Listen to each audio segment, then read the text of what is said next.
Welcome to atom classes. Last lecture में मैंने आपको पढ़ाया था इलेक्ट्रोड क्या होता है, फिर उसको किस इलेक्ट्रोड को एनोड कहते हैं, फिर किस इलेक्ट्रोड को कैथोड कहते हैं, ये मैंने बताया था। उसके बाद इलेक्ट्रोड के टाइप्स कितने होते हैं, तो ये सारी चीज़ें मैंने लास्ट लेक्चर में बताया था। इस लेक्चर में बताना है कि इलेक्ट्रोड पोटेंशियल क्या होता है और उसको कौन कौन से फैक्टर हैं जो इलेक्ट्रोड पोटेंशियल को अफेक्ट करते हैं। तो आज जानना है सबसे पहला टॉपिक इसमें कि इलेक्ट्रोड पोटेंशियल। इलेक्ट्रोड पोटेंशियल क्या होता है, इसको हिंदी में बोलेंगे इलेक्ट्रोड विभव। तो इलेक्ट्रोड विभव क्या होता है ये जानना है। तो जब भी हम इलेक्ट्रोड बनाते थे, जैसे एक दोबारा फिगर बनाते हैं, मेटल आयन वाला जो था इलेक्ट्रोड, उसका फिगर बना रहे हैं, ठीक है। तो ये हो गया आपका मेटल और ये सोल्यूशन है, मेटल हो गया M और ये हो गया MSO4, उसी का सल्फेट हो गया। अब यहाँ पे क्या होता था, जो मेटल थे, मेटल के जो रॉड थे, इस पर या तो पॉजिटिव चार्ज या तो निगेटिव चार्ज आ जाता था। तो यहाँ पे सपोज कर लेते हैं निगेटिव चार्ज मान लेते हैं कि इस पर निगेटिव चार्ज आ गया। अब इस पर निगेटिव चार्ज आता था, जो साथ में सोल्यूशन होता था, सोल्यूशन पे चार्ज पॉजिटिव चार्ज आ जाता था, और जितना निगेटिव चार्ज हो उतना ही पॉजिटिव चार्ज भी होगा। तो यहाँ सोल्यूशन पे आएगा पॉजिटिव चार्ज, 4 माइनस में है तो 4 यहाँ पे प्लस में लिख देंगे। अब ये माइनस और ये प्लस, ये दोनों मिलकर एक टाइप का पोटेंशियल डेवलप करेंगे, विभव डेवलप कर देंगे, क्योंकि ये दोनों अपोजिट चार्ज हैं। तो कभी भी दो अपोजिट चार्ज आमने सामने होते हैं तो वहाँ पे क्या होगा, एक पोटेंशियल डेवलप हो जाता है। तो यहाँ भी एक पोटेंशियल डेवलप होगा। अब ये पोटेंशियल डेवलप हो कहाँ रहा है, किसी इलेक्ट्रोड पर। ये इलेक्ट्रोड है तो इलेक्ट्रोड पर डेवलप हो रहा है, इसीलिए इस पोटेंशियल को बोलते हैं इलेक्ट्रोड पोटेंशियल, ठीक है। तो इलेक्ट्रोड पोटेंशियल क्या होता है कि चार्ज डेवलप एज या फिर potential develop at electrode is called electrode potential. अब इलेक्ट्रोड पोटेंशियल का प्रॉपर अगर डिफिनीशन, पूरा डिफिनीशन अगर देखना चाहें तो किसी मेटल रॉड को उसी के सल्फेट में अगर हम डिप करते हैं तो मेटल पे क्या होगा, या तो पॉजिटिव या तो नेगेटिव चार्ज आ जाएगा, तथा जो उसका सोल्यूशन होगा उसमें उसका अपोजिट एंड इक्वल चार्ज आ जाएगा। अब ये दो चार्ज डिफरेंस के कारण जो होगा, यहाँ पे एक पोटेंशियल डेवलप होगा। ये पोटेंशियल इलेक्ट्रोड पर डेवलप हो रहा है, इसलिए इस पोटेंशियल को इलेक्ट्रोड पोटेंशियल कहते हैं। तो ये था डिफिनीशन इलेक्ट्रोड पोटेंशियल का, ठीक। अब हमें जानना है कि इलेक्ट्रोड पोटेंशियल के कौन कौन से फैक्टर इसको लिए रिस्पॉन्सिबल हैं, कौन कौन से फैक्टर का ये चेंज होता है। तो फैक्टर, अब अगला हेडिंग पढ़ना है हमको, फैक्टर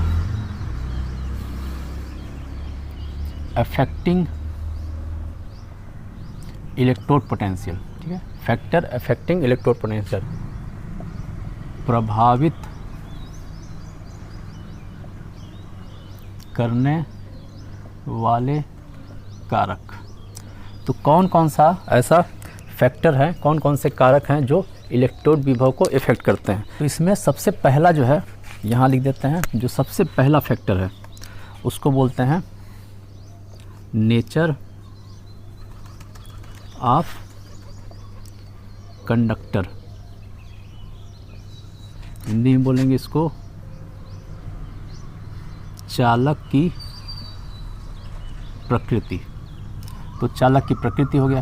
अब इसमें क्या होगा कि जितना ज़्यादा वो कंडक्शन होगा, उसमें जो भी इलेक्ट्रोलाइट है, इसमें इसी का हमें देखना है इसका नेचर क्या है। तो ये जितना ज़्यादा इलेक्ट्रोलाइट होगा, अब ज़्यादा इलेक्ट्रोलाइट का मतलब क्या होता है कि ये ज़्यादा से ज़्यादा आयंस प्रोड्यूस करेगा। तो जितने ज़्यादा आयंस होंगे उतना ज़्यादा इसकी कंडक्टिविटी होगी, क्योंकि अब दो टाइप के इलेक्ट्रोलाइट होते हैं, एक होता है वीक इलेक्ट्रोलाइट और दूसरा होता है स्ट्रांग इलेक्ट्रोलाइट। जो स्ट्रांग इलेक्ट्रोलाइट होता है वो क्या करता है, ऑलमोस्ट लगभग सारे आयनों में डिसोसिएट हो जाता है। लेकिन जो वीक इलेक्ट्रोलाइट होता है उसमें कुछ मॉलिक्यूल डिसोसिएट होते हैं और कुछ मॉलिक्यूल अनडिसोसिएट फॉर्म में होते हैं। तो इसलिए हमें जो अगर स्ट्रांग इलेक्ट्रोलाइट है तो उसका डिसोसिएशन ज़्यादा होगा, परसेंटेज ऑफ डिसोसिएशन ज़्यादा है। तो यहाँ पर ये डिपेंड करेगा, इसमें डायरेक्टली प्रोपोर्शनल होगा, मतलब कि अगर कंडक्टिविटी ज़्यादा है तो क्या होगा, वो उसका इलेक्ट्रोड पोटेंशियल भी ज़्यादा होगा। तो यहाँ पे हो जाएगा डायरेक्टली प्रोपोर्शनल। डायरेक्टली प्रोपोर्शनल किसको हो जाएगा, इलेक्ट्रोड पोटेंशियल के। और क्या डायरेक्टली प्रोपोर्शनल होगा, ये चालकता, कंडक्टिविटी, ठीक है। तो जितना ज़्यादा कंडक्टिविटी होगा इलेक्ट्रोलाइट का, उतना ज़्यादा ही उसका इलेक्ट्रोड पोटेंशियल होगा। तो पहला ये था। तो दूसरा है टेम्परेचर। तो टेम्परेचर में क्या है कि अगर टेम्परेचर बढ़ाते हैं, ठीक है, टेम्परेचर बढ़ाएंगे तो पूरा जो ये सॉल्यूशन है, इसका जो वॉल्यूम है, ये जो सॉल्यूशन है तो सॉल्यूशन भी बोल सकते हैं, या फिर इलेक्ट्रोलाइट भी बोल सकते हैं, ठीक है। तो ये जो सॉल्यूशन है, अगर हम टेम्परेचर बढ़ाते हैं तो इसका वॉल्यूम क्या होगा, बढ़ेगा। क्यों बढ़ेगा, क्योंकि हमने पढ़ा था PV = nRT। अब कोई सॉल्यूशन है, इसमें अगर प्रेशर कांस्टेंट है, नंबर ऑफ मोल कांस्टेंट है, गैस कांस्टेंट होता है, तो V किस पे डिपेंड करेगा, T पे। तो अगर टेम्परेचर बढ़ाते हैं तो इसका वॉल्यूम बढ़ेगा। ऐसा क्यों होता है, क्योंकि दो मॉलिक्यूल हैं किसी भी सॉल्यूशन में, दो मॉलिक्यूल बहुत सारे मॉलिक्यूल से मिलकर सॉल्यूशन बना है, तो उसके मॉलिक्यूल के बीच एक टाइप का अट्रैक्टिव फोर्स लगता है। उसी अट्रैक्टिव फोर्स के कारण वो दोनों एक दूसरे से जुड़े होते हैं। अब अगर क्या करते हैं, टेम्परेचर बढ़ाते हैं, टेम्परेचर बढ़ाने पे क्या होगा, इनके बीच का जो अट्रैक्टिव फोर्स है वो क्या हो जाएगा, वीक होने लगेगा। और वीक होगा तो इसके मॉलिक्यूल एक दूसरे से थोड़ा दूर चले जाएंगे, और अगर दूर चले गए तो इसका मतलब क्या होगा, उसका वॉल्यूम बढ़ गया, ठीक है। तो वॉल्यूम बढ़ जाता है कब, टेम्परेचर बढ़ाने पर, ठीक है। तो टेम्परेचर बढ़ाने पे अगर वॉल्यूम बढ़ जाता है, नंबर ऑफ़ आयंस तो इसमें सेम है लेकिन वॉल्यूम बढ़ गया, तो वॉल्यूम बढ़ने से जो इसके आयंस हैं उसके बीच कंडक्टिविटी बढ़ जाएगी, मतलब वो एक दूसरे से ज़्यादा मूव करेंगे, ठीक है। तो मूवमेंट बढ़ गया, और मूवमेंट बढ़ जाने से ही क्या होता है कि इलेक्ट्रोड पोटेंशियल की वैल्यू बढ़ जाती है। तो टेम्परेचर बढ़ाने पर, तो टेम्परेचर के डायरेक्टिव प्रोपोर्शनल हो जाएगा इलेक्ट्रोड पोटेंशियल, ठीक है। इलेक्ट्रोड पोटेंशियल डायरेक्टिव प्रोपोर्शनल होगा, क्योंकि टेम्परेचर बढ़ाने पर जो इसके आयंस है उसमें मूवमेंट बढ़ जाएगा, और मूवमेंट जितना ज़्यादा होगा, जितना ज़्यादा मूव करेंगे उतना ज़्यादा इसका इलेक्ट्रोड पोटेंशियल होगा, ठीक है। अब तीसरा हमें पढ़ना है इसमें फैक्टर कंसंट्रेशन को पढ़ना है हमें, कि कंसंट्रेशन का क्या फ़र्क पड़ता है। कंसंट्रेशन का मतलब होता है सांद्रता। तो सांद्रता का यहाँ का मतलब ये हुआ कि जो ये सॉल्यूशन है, इस सॉल्यूशन में जो हम इलेक्ट्रोलाइट ये मिला रहे हैं वो उसकी मात्रा, उसका अमाउंट कितना है। अमाउंट जितना ज़्यादा होगा कंसंट्रेशन उतना अधिक होगा। तो कंसंट्रेशन बढ़ाने पर, यहाँ पर कंसंट्रेशन अगर इसका बढ़ा देते हैं तो इलेक्ट्रोड पोटेंशियल की वैल्यू क्या करेगी, डिक्रीज कर जाएगी। डिक्रीज क्यों करेगी, क्योंकि जब कंसंट्रेशन बढ़ा देंगे तो यहाँ पे नंबर ऑफ़ आयंस जो है, कंसंट्रेशन बढ़ाने पर डायरेक्टिव प्रोपोर्शनल होता है ये नंबर ऑफ़ आयंस के। तो नंबर ऑफ़ आयंस बहुत ज़्यादा इस सॉल्यूशन में हो जाएंगे, और नंबर ऑफ़ आयंस अगर ज़्यादा हो जाएंगे तो उनकी कंडक्टिविटी, चालकता, एक जगह से दूसरी जगह जाने की उसकी जो प्रोबेबिलिटी है वो घट जाएगी। क्यों घट जाएगी, क्योंकि नंबर ऑफ़ आयंस बढ़ गए तो एक भीड़ बढ़ गई। कहीं भी अगर भीड़ ज़्यादा है तो वहाँ पर मूवमेंट, किसी का भी जो मूवमेंट होता है वो कम हो जाता है। सेम यही केस आयंस में भी होता है। यहाँ पर भी क्या होगा कि नंबर ऑफ़ आयंस बढ़ गए कंसंट्रेशन बढ़ाने पे, तो उसमें क्या होगा, उसके आयन जो है मूवमेंट उसका घट जाएगा, और मूवमेंट घटेगा तो उसका इलेक्ट्रोड पोटेंशियल भी घट जाएगा, ठीक है। तो कंसंट्रेशन बढ़ाने पर नंबर ऑफ़ आयंस तो बढ़ जाते हैं, लेकिन अगर इलेक्ट्रोड पोटेंशियल की बात करें तो इलेक्ट्रोड पोटेंशियल इसके इन्वर्सली प्रोपोर्शनल हो जाता है कंसंट्रेशन के। तो ये तीन फैक्टर्स थे जो हमें जानना था। पहला दोबारा लिख देते हैं। पहला फैक्टर था टेम्परेचर, दूसरा एक था नेचर ऑफ कंडक्टर, और तीसरा ये था।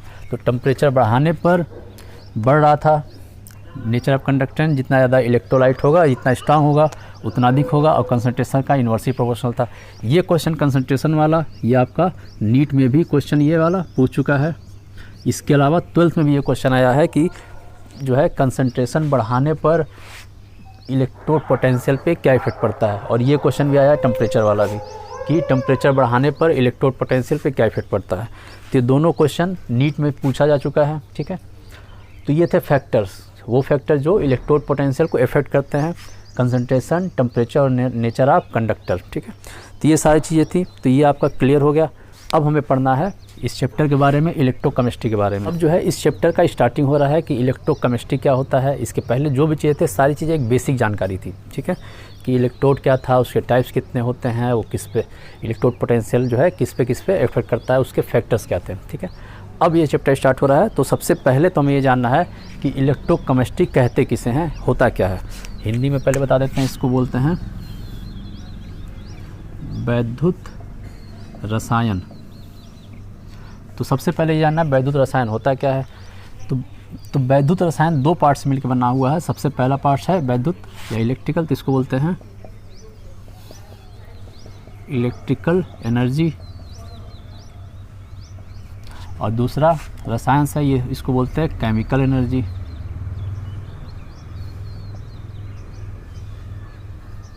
हिंदी में बोलेंगे इसको वैद्युत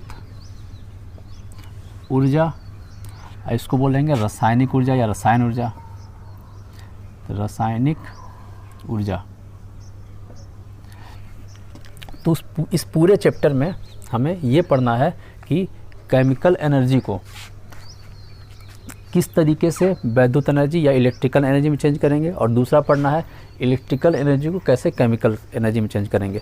तो इलेक्ट्रोकेमिस्ट्री होता है कि यह साइंस की या केमिस्ट्री की वह शाखा है, वह ब्रांच है जिसमें केमिकल एनर्जी को इलेक्ट्रिकल एनर्जी में तथा इलेक्ट्रिकल एनर्जी को केमिकल एनर्जी में कैसे बदलते हैं, इसका अध्ययन करना होता है। ठीक है, तो इलेक्ट्रोकेमिस्ट्री का डिफिनीशन यही होगा कि विज्ञान की वह शाखा या फिर रसायन विज्ञान की वह शाखा जिसमें इलेक्ट्रिकल एनर्जी को केमिकल एनर्जी में और केमिकल एनर्जी को इलेक्ट्रिकल एनर्जी में कैसे कन्वर्ट करते हैं, कैसे परिवर्तित करते हैं, इसका अध्ययन, इसी के अध्ययन को बोलते हैं इलेक्ट्रोकेमिस्ट्री, वैद्युत रसायन। ठीक है, तो इसको जब कन्वर्ट करते हैं, इलेक्ट्रिकल एनर्जी को केमिकल एनर्जी में कन्वर्ट करेंगे या फिर केमिकल एनर्जी को इलेक्ट्रिकल एनर्जी में कन्वर्ट करेंगे, तो इसको कन्वर्ट करने के लिए हमें रिक्वायरमेंट होती है सेल की। जो डिवाइस हम यूज करते हैं इसके लिए कन्वर्ट करने के लिए, उसे बोलते हैं सेल। ठीक है, तो दो टाइप के सेल होते हैं। एक सेल होगा जो इलेक्ट्रिकल एनर्जी को केमिकल एनर्जी में बदलेगा, और दूसरे टाइप का सेल होता है जो केमिकल एनर्जी को इलेक्ट्रिक में बदलेगा। तो इस दो टाइप के सेलों के बारे में हमें पढ़ना है। ठीक है, तो दो टाइप के सेल का नाम क्या है? तो पहला सेल एक होता है जिसका नाम है इलेक्ट्रो केमिकल सेल, हिंदी में इसे बोलेंगे वैद्युत रसायन सेल। और दूसरे टाइप का जो सेल होता है उसको बोलते हैं इलेक्ट्रोलाइटिक सेल, हिंदी में बोलेंगे इसको वैद्युत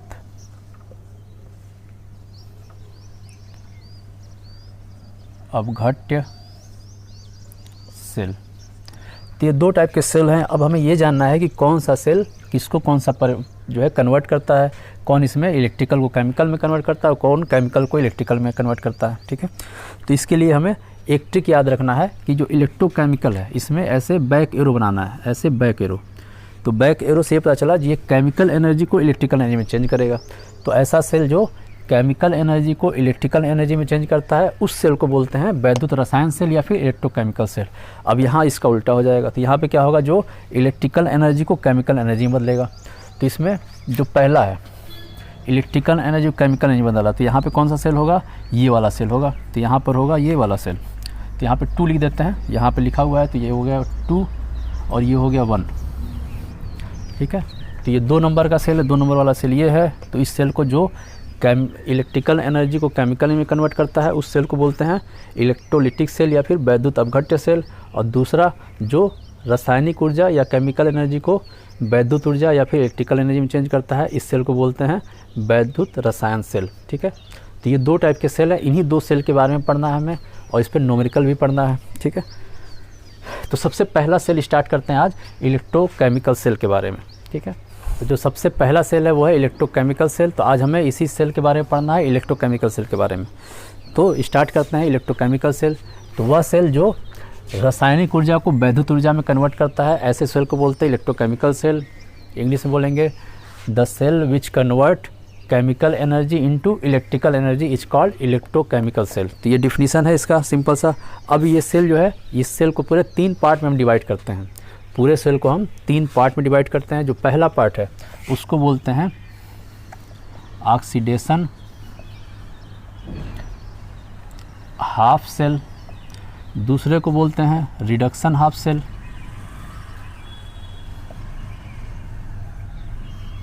और तीसरे को बोलते हैं सॉल्ट ब्रिज। ठीक है, हिंदी में से क्या बोलेंगे, हिंदी में बोलेंगे इसको ऑक्सीकरण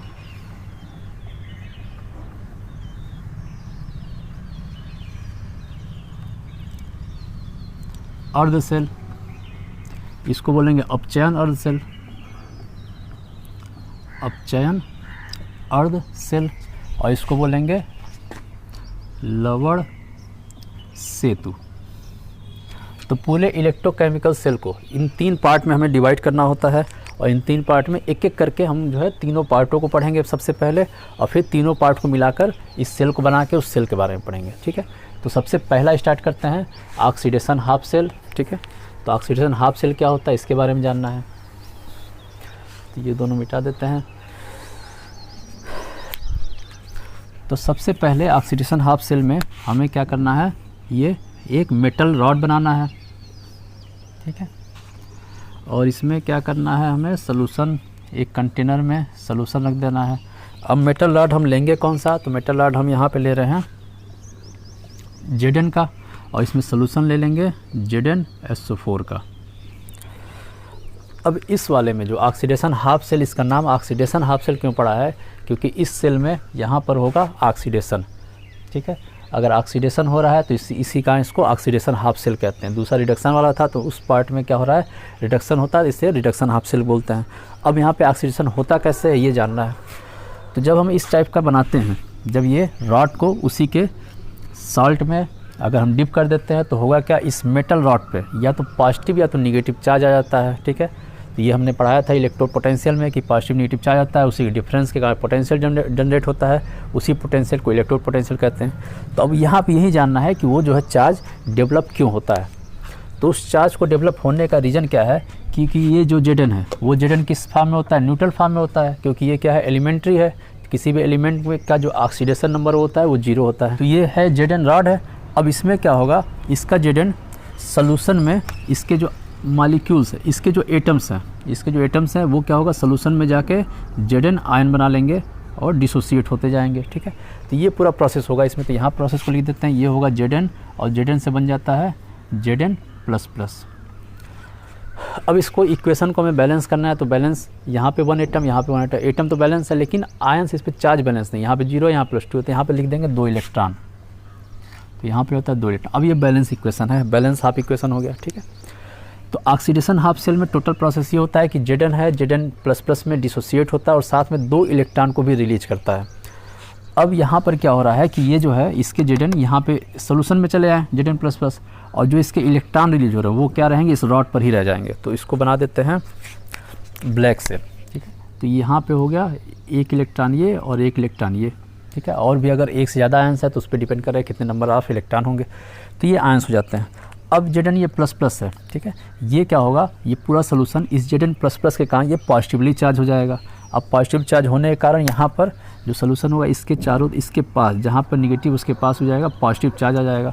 और कितने पॉजिटिव चार्ज आएंगे, जितना निगेटिव होगा। ठीक है, ये दोनों चार्ज होते हैं इक्वल होते हैं और अपोजिट होते हैं। ठीक है, तो ये आ जाएगा इसमें। ठीक है, तो इस वाले पूरे में जो ऑक्सीडेशन हाफ सेल है इसमें 2 चीज़ें हो रही हैं। पहला चीज़ क्या हो रहा है कि ये रॉड जो है तो निगेटिव चार्ज हो जाता है, और दूसरा जो सोल्यूशन हो रहा है वो पॉजिटिव चार्ज हो जा रहा है। ठीक है, और यहाँ पर ऑक्सीडेशन भी हो रहा है। ठीक है, तो ये चीज़ें हैं पूरी जो ऑक्सीडेशन हाफ सेल में होती हैं।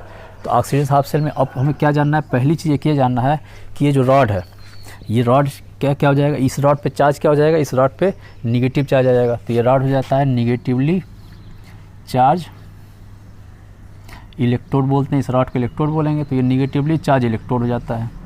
दूसरी चीज़ यहाँ पर क्या हो रहा है, ऑक्सीडेशन हो रहा है, इस रॉड पर ऑक्सीडेशन हो रहा है।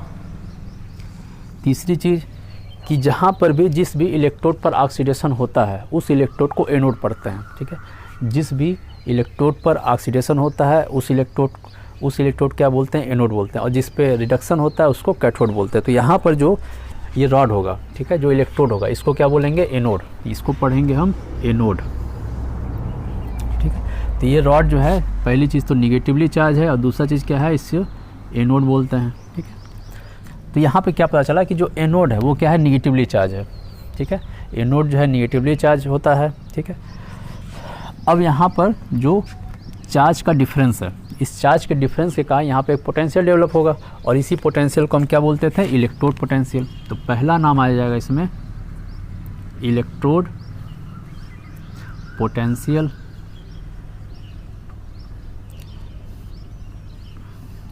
इलेक्ट्रोड विभव, तो पहला नाम ये है। तो अब इसका डिफिनेशन हमें जानना है कि इलेक्ट्रोड पोटेंशियल होता क्या है। तो इलेक्ट्रोड पोटेंशियल का डिफिनीसन हम क्या देंगे, ये भी बहुत बार क्वेश्चन आ चुका है। तो इलेक्ट्रोड पोटेंशियल का डिफिनीसन देंगे कि किसी भी मेटल रॉड को उसी के सल्फेट के विलयन में, सल्फेट के सोल्यूशन में अगर हम डिप कर देंगे तो मेटल रॉड पे पॉजिटिव या निगेटिव चार्ज आ जाएगा, तथा जो इसका सोल्यूशन होगा इस सोल्यूशन पे इसका इक्वल एंड अपोजिट चार्ज आ जाएगा। अब ये दो चार्ज डिफरेंस के कारण जो यहाँ पे पोटेंशियल डेवलप होगा उस पोटेंशियल को इलेक्ट्रोड पोटेंशियल कहते हैं। तो इलेक्ट्रोड पोटेंशियल का ये डिफिनीसन हो जाएगा। फिर से बताते हैं इसका इलेक्ट्रोड पोटेंशियल डिफिनीसन क्या होगा कि किसी मेटल रॉड को उसी के सल्फेट के विलयन में, सॉल्यूशन में डिप कर देंगे, डुबो देंगे।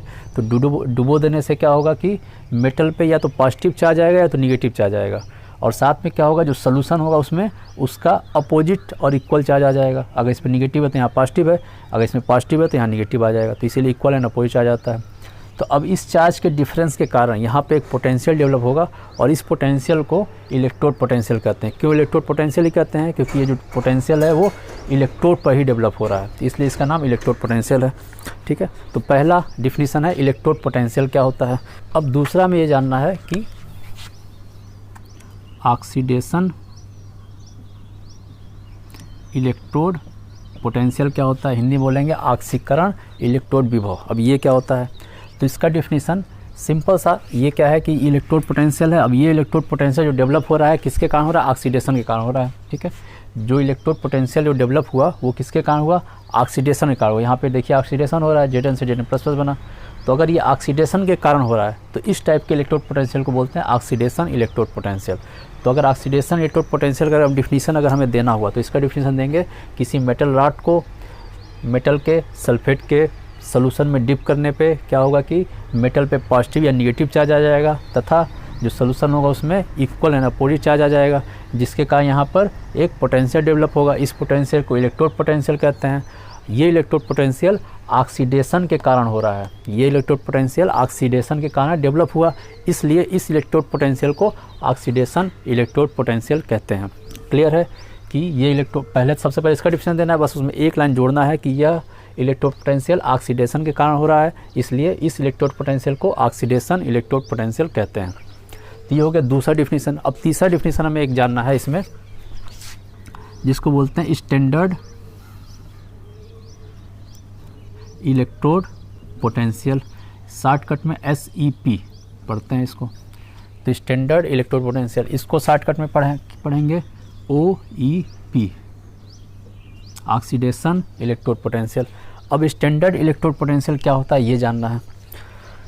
तो ये जो सॉल्ट है, ये सोल्यूशन पूरा है, इस सोल्यूशन की का जो है कुछ ना कुछ कंसंट्रेशन भी होता है। अब इसकी अगर कंसंट्रेशन हम ले लेते हैं 1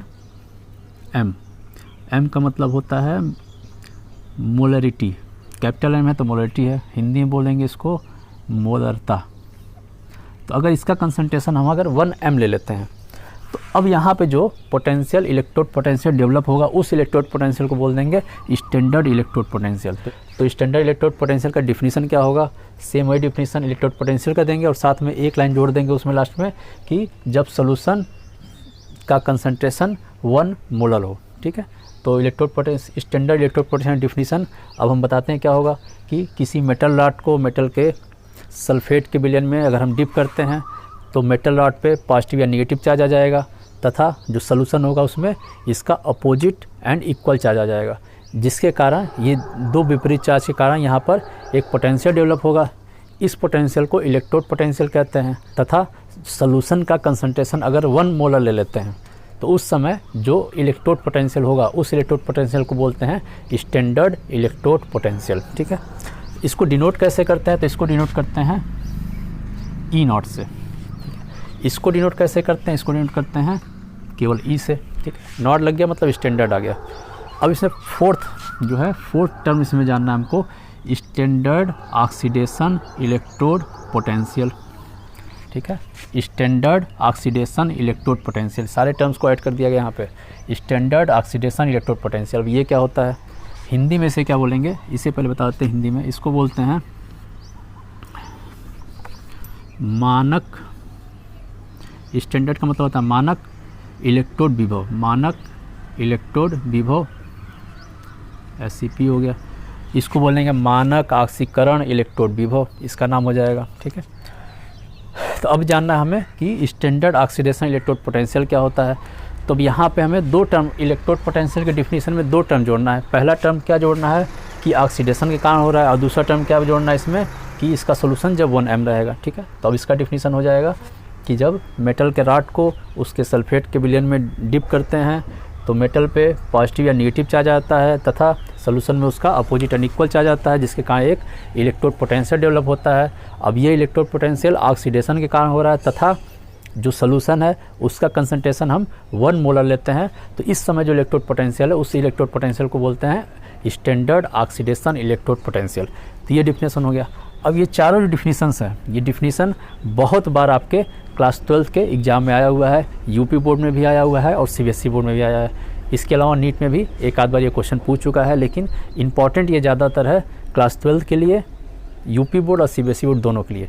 इन दोनों का डिफिनीशन, इन चारों में से किसी का डिफिनीशन पूछ सकता है और 1 से 2 नंबर का पूछता है, सिंपल सा। ठीक है, तो आज के लिए सिर्फ हम ऑक्सीडेशन हाफ सेल के बारे में पढ़ाएंगे।